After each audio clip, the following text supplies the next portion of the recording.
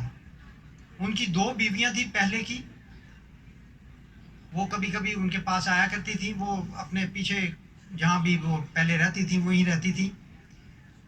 لیکن اس کے بعد ان کی شادی حضور نے ایک احمدی خاتون سے بھی کروائی تھی, اور ان سے میں اللہ تعالیٰ ان کو جزا دے, ان کے درجات بلند کرے. میں نے قرآن کریم بھی ان سے پڑھا ہوا ہے.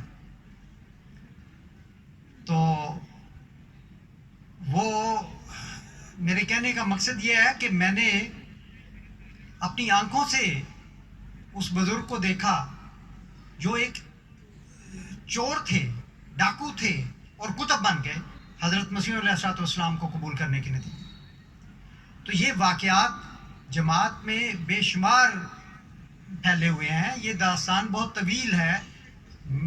میں سمجھتا ہوں کہ ہر گھر کی کہانی ہے. اگر ہم اپنے اپنے گھروں کو ٹٹولیں دیکھیں تو ہر گھر میں ان کے آباء و اجداد میں, ان کے بزرگوں میں ایسے واقعات ملیں گے. تو ایسے واقعات کو یاد کرنا اور رکھنا آپ کے ایمانوں کی تقویت کا باعث ہے. اور اس کا ایک ذریعہ یہ بھی ہے کہ ان کو لکھیں, اخبار میں چھپوائیں, اپنے رسالوں میں چھپوائیں, اور ان کو اپنی نسلوں کے لیے محفوظ کر دیں. تو یہ ایک مختصر سا خاکہ ہے جو میں نے آپ کے سامنے پیش کیا ہے وقت کی مناسبت سے. اس طرح کے بے شمار واقعات ہیں, اور اس کے لیے اگر آپ نے تفصیل دیکھنی ہو تو وہ کچھ نہ کچھ تفصیل جو حضرت امیر المومنین خلیفۃ المسیح الخامس سید اللہ تعالیٰ بنصر العزیز کے خطبات بیعت کے متعلق ہیں, اور وہ کتابی شکل میں بھی شائع ہو چکی ہے, شرائط بیعت اور ہماری ذمہ داریاں. ان میں بھی حضور نے بہت سارے واقعات بیان کیے ہوئے. وہاں بھی ان کو پڑھا جا سکتا ہے, دیکھا جا سکتا ہے, اپنے ایمانوں کو تازہ کیا جا سکتا ہے. تو میں آپ سے یہ امید کرتا ہوں کہ آپ ان واقعات کو پڑھیں گے بھی, اور اپنے اپنے خاندانوں میں ہونے والے ان واقعات کا علم حاصل کر کے اپنے بزرگوں سے ان کو شائع بھی کرانے کی کوشش کریں گے, تاکہ یہ آئندہ نسلوں کے لیے اور جماعت کی تاریخ کے لیے بھی یہ محفوظ ہو جائیں. اللہ تعالیٰ ہم سب کو اپنے ان بزرگوں, ان صحابہ کے نقش قدم پر چلنے کی توفیق عطا فرمائے. آمین. Jazakumullah Mashallah, das war sehr, sehr bewegend und inspirierend auch wieder die Geschichten aus der sehr aktuellen Zeit zu hören, aus der Zeit des verheißenen Messias, aber auch aus der Gegenwart. Und man sieht, dass das Bad ein Schritt ist für jeden Menschen, der mit einer Wandlung, einer Änderung zu tun hat, die wirklich einen außenstehenden Menschen teilweise sprachlos macht, wenn man sieht, wie diese Menschen vorher gelebt haben. Gulb Sahib ist auch gerade auf einige Beispiele von einigen Sahabas eingegangen, oder auch von Brüdern, die Jamaat eingetreten sind, die beispielsweise vorher als Kriminelle unterwegs waren und danach, nach dem Bad, ihr ganzes Leben sozusagen der Jamaat gewidmet haben. Das zeigt, mit welcher Willenskraft diese Personen das Bad vollzogen haben. Und für uns natürlich sehr inspirierend,